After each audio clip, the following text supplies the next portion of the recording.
Hello, Tim Bontemps from ESPN here to break down the final edition of the MVP straw poll for the 2021-22 season. And let's get to the news right off the top. With less than 2 weeks to go in the regular season, I believe Nikola Jokic is in pole position to win his second consecutive MVP award.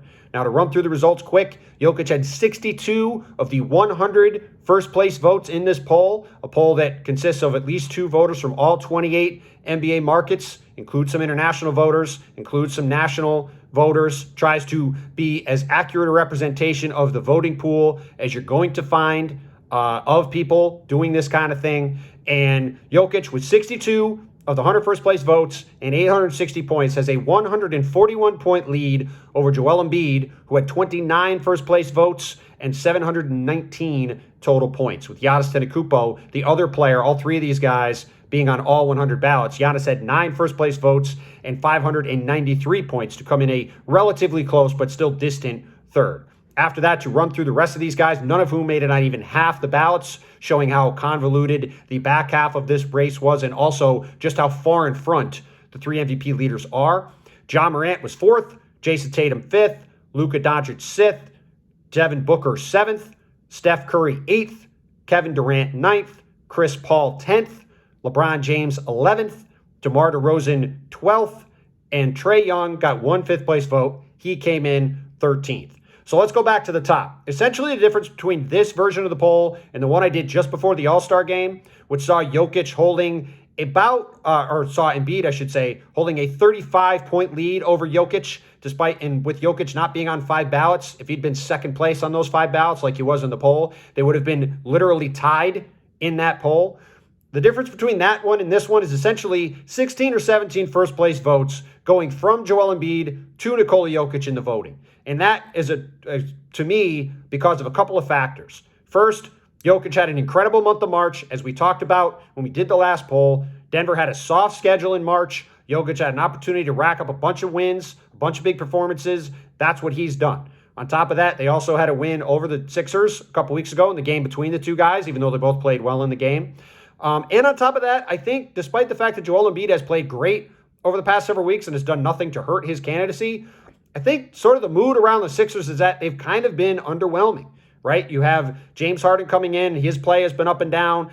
The Sixers, obviously, in their biggest game since the trade, got absolutely obliterated by the Brooklyn Nets. Since then, people have been paying attention to the tournament. They lost the game on national TV to Denver when the two teams played here in Philly.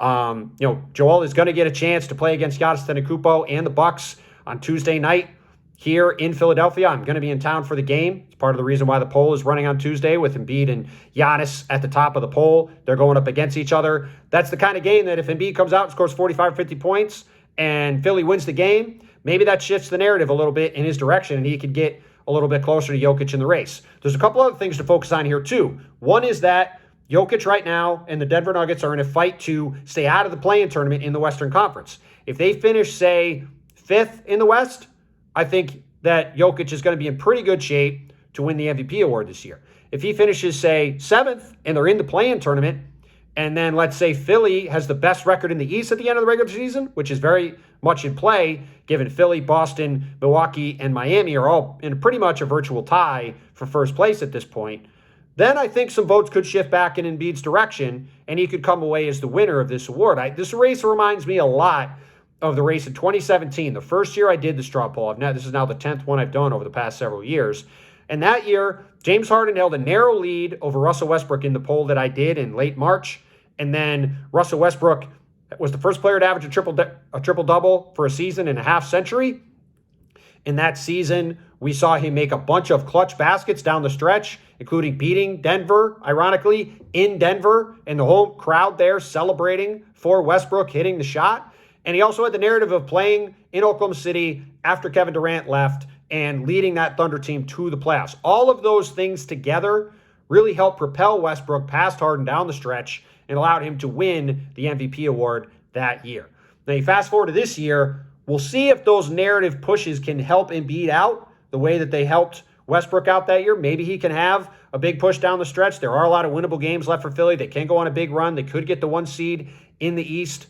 You do have the fact that, again, Denver is in the play-in mix in the West. if they fall into the play-in, that could potentially tip things in his favor as well. But this race is not over. Last year, Nikola Jokic had 91st place votes in the final balloting of the MVP award straw poll that I did, and I would have bet my life on Nikola Jokic winning MVP. I would not feel that strongly about where things stand right now. I would say it's probably a 65 to 70% chance that Jokic wins. Strong position, I would feel good if I am a Denver fan or if I'm a Jokic fan and I wanted him to win. I'd feel pretty confident he's going to win it, but I don't think by any means it's a lock. And I do think there's some wiggle room here for things to shift down the stretch.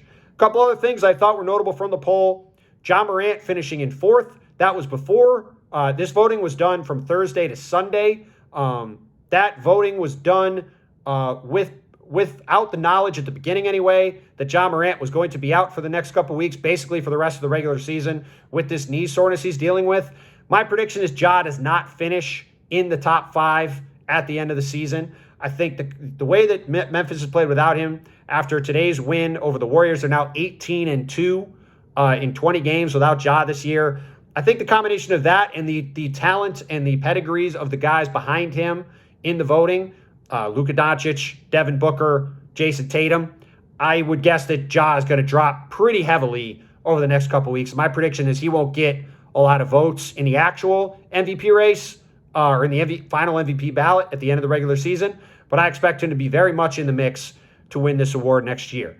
Now, there's been a lot of talk in recent weeks about Devin Booker, and that Devin Booker should be higher on this list and should be maybe at the top of the list, given just how good Phoenix has been and because of just how good Booker has been. A couple things about that. First, you got to remember the top guys on this ballot, Nikola Jokic, Joel Embiid, Giannis Antetokounmpo, are having absolutely insane seasons. And I think if you look at them in a vacuum, I think most people would say they're a clear level of player above Devin Booker. So I think part of the issue for Devin is that while he's gotten way better and he's pushing into that, arguably top 10 consideration in the league, he's not quite there yet, I don't think. Those other guys are ahead of him.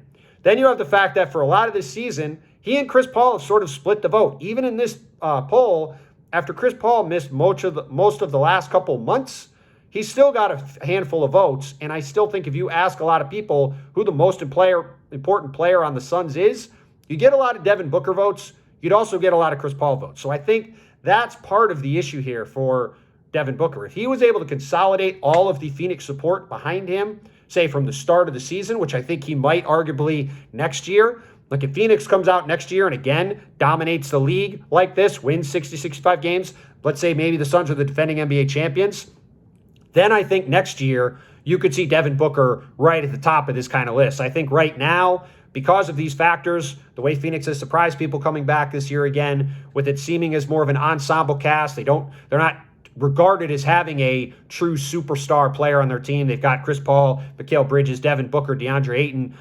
They've got a really deep, talented roster. So I think those things sort of push against Devin moving up higher. I don't think he's going to be higher than 4th. My guess is he will finish 4th between the combination of Ja falling out and the strength of these other guys and the strength of his candidacy. But I think he's still probably 1 year away from really having a chance to push towards the top of this list. And again, I think Jason Tatum and Luka Doncic are probably going to battle for 5th. Their two teams have played great the last couple months. They have played great the last couple months, have turned it around after slow starts. And I think, again, those are a couple of guys that if they play the way they've played the last 2 months for a whole season next year, they also have a chance to be at the top of this poll next year down the stretch if their teams are having big-time success and they're playing really, really well. But ultimately, this was always going to be about Embiid and Jokic, the two big men going head-to-head for a second straight year. Last year, Joel hurting his knee in Washington on a freak play, knocked him out for a couple weeks. That was enough in a very, very close race to sort of tip everything in Jokic's direction. He went on to win the award. This year, there hasn't been that moment with either one of them missing time. They've both played amazingly well. Their teams have been good. They have similar records in the standings. It's a very close race.